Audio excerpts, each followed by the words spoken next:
एक स्टेटमेंट देखा शोएब अख्तर का, उन्होंने कहा मेरे ऐसा तेज गेंदबाज ना कभी आया ना कभी आएगा। तो उस पे उमेश यादव का क्या कहना है? क्रिकेट आपको कुछ देते भी है तो उसके बाद ऐसा नहीं होगा कि ये सब चीज़ें खत्म हो जाएगी। आज सचिन तेंदुलकर थे तो उनके बाद कोई अच्छा बैट्समैन नहीं आएगा, ऐसा ज़रूरी नहीं है। हमने रिसेंट इंडिया में देखे उमरान मलिक है, मयंक यादव है, जिन्होंने दोनों ने 155 की रफ्तार से ऊपर तेज गेंदबाजी की, लेकिन वो इंजर्ड बहुत जल्दी हो गए। ज़्यादा मैचेस नहीं खेल पाना पिछले 4-5 साल में, लगता है कि कुछ शायद और खेल सकते थे। इसलिए कभी लगता है। कमबैक के बारे में आपका फोकस रहेगा क्योंकि सर्जरी हो चुकी है, आप प्रैक्टिस भी अब स्टार्ट करेंगे, आगे इंग्लैंड दौरा है। क्योंकि अभी तक मैंने कोई गिव अप या वो नहीं किया है। अच्छा, मुझे ठीक भी है। अभी भी क्रिकेट खेलना हाँ। है और most important thing test cricket खेलना है। ड्रीम फास्ट बॉलर आपके लिए कौन रहा है? सबसे अच्छा आपके हिसाब से तेज गेंदबाजों को, किस बल्लेबाज को आपने खेलते हुए देखा है? वो पुराने जमाने का बल्लेबाज हो सकता है, करंटली भी हो सकते हैं। 2 साल से हमने आपको इंडियन जर्सी में नहीं देखा। आपने 144 टेस्ट विकेट्स लिए हैं, जिसमें 101 आपने इंडिया में लिए, जहाँ पे कहा जाता है कि जो कंडीशंस होती हैं वो स्पिनर्स के लिए ज़्यादा फायदेमंद होती है और यहाँ पर तेज गेंदबाजों का विकेट ले पाना मुश्किल है। लेकिन आपने तो इंडिया में इतनी विकेट्स लिए, लेकिन उसके बावजूद भी ज़्यादा मैचेस नहीं खेल पाना पिछले 4-5 साल में, लगता है कि कुछ शायद और खेल सकते थे।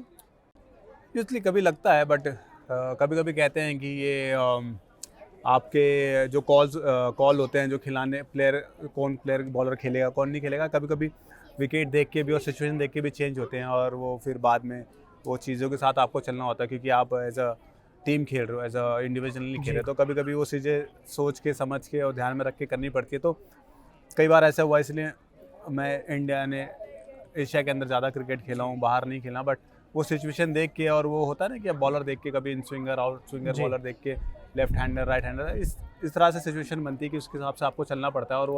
और आपको कहता है कि आपको रिस्पेक्ट करनी पड़ती है जो भी टीम डिसीजन होता है। तो क्योंकि बिकॉज आप एक टीम प्लेयर हो तो टीम प्लेयर के लिए टीम फर्स्ट होती है, वो बाकी डिसीजन बाद में आते हैं। तो ज़्यादा टीम के लिए जो भी अच्छा होगा तो हम उसको पहले फोकस करते हैं और बाकी चीज़ें बाद में होती है। कमबैक के बारे में आपका फोकस रहेगा क्योंकि सर्जरी हो चुकी है, आप प्रैक्टिस भी अब स्टार्ट करेंगे, आगे इंग्लैंड दौरा है, इस साल बहुत सारा क्रिकेट है। तो कुछ है सब माइंड में कि शायद इस सीरीज़ में कमबैक हो सकता है कि बहुत टेस्ट क्रिकेट खेलना है हमें? Usually as a test bowler तो मेरे दिमाग में यही चल रहा है क्योंकि अभी तक मैंने कोई गिव अप या वो नहीं किया है। अच्छा, मुझे भी अभी भी क्रिकेट खेलना है और most important thing test cricket खेलना है। तो मेरी पूरी कोशिश रहेगी कि जो भी सीरीज़ आ रही है या टेस्ट मैचेस आ रहे हैं उससे पहले फिट हो और फिर से एक बार अपने कंट्री या वो जो कहते हैं कि जो जर्सी होती है इंडियन टीम की, टेस्ट जर्सी, उसे पहनूँ और अपनी कंट्री को फिर से रिप्रेजेंट करूँ। और पूरी कोशिश रहेगी क्योंकि इतने सालों में, लास्ट 5-6 सालों में मैं टेस्ट क्रिकेट ज़्यादा खेला हूँ, तो मेरे लिए ज़्यादा इंपॉर्टेंट टेस्ट क्रिकेट भी है क्योंकि वो चीज़ें हमने फील की है। क्योंकि टेस्ट क्रिकेट ऐसी चीज़ है कि जब आप वो खेलते हो तो यूजुअली आपको पता चलता है आपकी हकीकत, आपकी सोच, आपकी मेंटल सिचुएशन सब पता चलता है।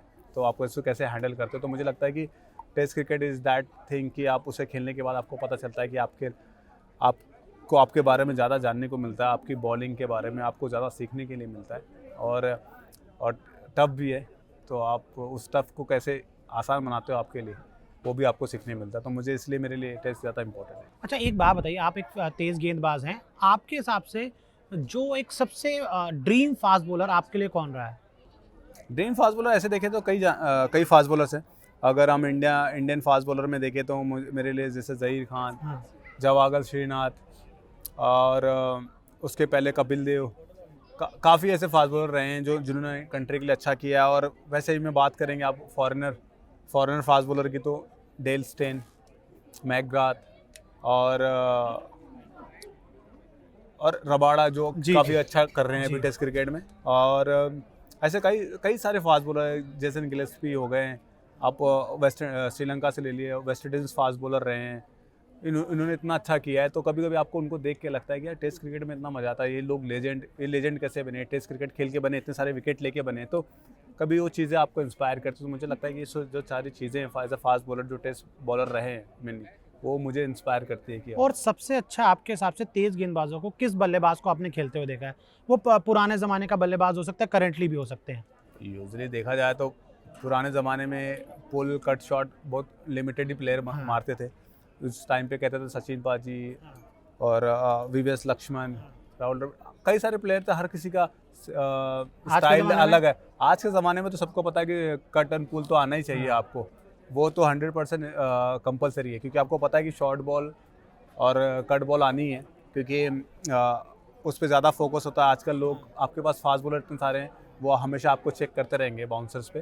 तो मुझे लगता है कि आजकल तो पुल शॉट कंपलसरी हो गया। बट मुझे लगता है उसके साथ साथ एज अ बैट्समैन आपको भी यानी डिफेंस जो होता है और जो लेंथ बॉल खेलना है वो काफ़ी इंपॉर्टेंट होती है, क्योंकि फास्ट बॉलर के बाद बाउंसर एक या दो ही होता है, पर जो बाकी चीज़ें हैं, जो लेंथ बॉल होगी वो काफ़ी होती है। तो मुझे लगता है कि उस पर वो भी चीज़ काफ़ी इंपॉर्टेंट, तो मुझे लगता है कि वो सब सारी चीज़ें लोग सीख चुके हैं। बट T20 में तो आपको पता है कि आप जितने अच्छे पावर हिटर हो, तो फायदा आपको होगा। उतने उतने बेटर। अच्छा, रिसेंट एक हमने एक स्टेटमेंट देखा शोएब अख्तर का, उन्होंने कहा मेरे ऐसा तेज गेंदबाज ना कभी आया ना कभी आएगा। तो उस पे उमेश यादव का क्या कहना है? मैं वही कहा कि हर फास्ट बॉलर अलग किस्म के होते हैं। शोएब अख्तर थे, वो अलग किस्म के थे, बाकी जो फास्ट बॉलर हैं अलग किस्म के। अब आप बुमराह को पकड़ोगे, बुमराह एक डिफरेंट फास्ट बॉलर है, हाँ, ठीक है, और बुमराह ने हर फॉर्मेट में अच्छा किया है, अपने आप को प्रूव करके दिखाया है। बट प्रूव नहीं, बट उसने हर अच्छा किया है। तो अभी बुमराह भी डिफरेंट बॉलर है। अब इसके बाद आप ये भी कहोगे कि अगर बुमराह जब जाएगा बुमराह, उसके बाद भी उसके जैसा कोई बॉलर नहीं आएगा। बट हर चीज़ें कुछ ना कुछ नहीं होती है, क्योंकि क्रिकेट से आपको सीखते हो, सो क्रिकेट आपको कुछ देते भी है। तो उसके बाद ऐसा नहीं होगा कि ये सब चीज़ें ख़त्म हो जाएगी। आज सचिन तेंदुलकर थे तो उनके बाद कोई अच्छा बैट्समैन नहीं आएगा, ऐसा ज़रूरी नहीं है। कोई ना कोई आएगा ही, और कोई ना कोई आपकी जगह आके लेगा ही। सो वो चीज़ होनी है ज़िंदगी में। आप वो कोई भी स्पोर्ट खेलो या नॉर्मल लाइफ भी हो, तो वो सब चलते रहती है। तो सो मुझे लगता है कि उनको लगता है कि वो उनके जैसा बॉलर कोई नहीं आएगा। यूजुअली वो एक्शन, वो चीज़ें, वो भागना, मुझे लगता है ऐसा कोई डिफरेंट बॉलर कोई आएगा फिर। जैसे अब आप मुझे ले लो, मैं अलग तरीके से भागता हूँ, शामी अलग तरीके से भागता है, ईशांत शर्मा अलग तरीके से भागता है। तो हर किसी का बॉडी लैंग्वेज और बॉलिंग का स्टाइल अलग है, तो सेम बॉलर तो आप नहीं ला सकते एकदम। बस मेरा आपसे एक आखिरी सवाल रहेगा। हमने रिसेंट इंडिया में देखे उमरान मलिक है, मयंक यादव है, जिन्होंने दोनों ने 155 की रफ्तार से ऊपर तेज गेंदबाजी की, लेकिन वो इंजर्ड बहुत जल्दी हो गए। मेरा आपसे आखिरी सवाल है, आपके हिसाब से युवा तेज गेंदबाजों को आप क्या टिप्स देना चाहेंगे, उन्हें क्या बताना चाहेंगे कि ज़्यादा इंजर्ड ना हो, जिससे वो लंबा खेल सके? तो मुझे लगता है कि बाकी चीज़ें हैं, क्योंकि ट्रेनिंग और सब कुछ वो अच्छा कर रहे हैं, बट मुझे लगता है कि वो इतने यंग हैं। क्योंकि आप नॉर्मली देखें तो एक चीज़ होती है कि 25 साल तक आपकी जो बोन्स होती हैं वो पूरी ग्रोन होती नहीं है। तो 25 जब एज आती है, उसमें ही आपकी पूरी जो बोन्स है वो ग्रोन होती है, Okay. फुल्ली एडल्ट की। तो उसके बाद जो चांसेस होते हैं इंजरीज के, वो कम होते हैं उसके पहले तक, क्योंकि आपकी जो बोन्स है वो बढ़ रही होती है यानी प्रॉपर तरीके से। तो उसके पहले तक इंजरीज होना लाजमी है। जो भी बच्चे हैं, छोटे यंगस्टर हैं, उनको होना। और ऊपर से आप जब 150 डाल रहे हैं तो नॉर्मली वो ज़्यादा हो गए। तो मुझे लगता है कि वो जितना क्रिकेट खेलते जाएंगे उतने ज़्यादा धीरे धीरे वो बेटर होते जाएंगे, क्योंकि मुझे नहीं लगता है कि उनको बॉलिंग के बारे में कुछ बताने की ज़रूरत है, क्योंकि वो ऑलरेडी इतना क्रिकेट देख चुके हैं और इतना टफ क्रिकेट खेल चुके हैं, तो उन्हें पता है कि हमें क्या करना है। तो मुझे लगता है कि जैसे जैसे वो क्रिकेट खेलेंगे, जितना क्रिकेट खेलेंगे वो बेटर और बेहतर होते जाएंगे। उमेश भाई, आपका हमसे बात करने के बहुत बहुत शुक्रिया। Thank you.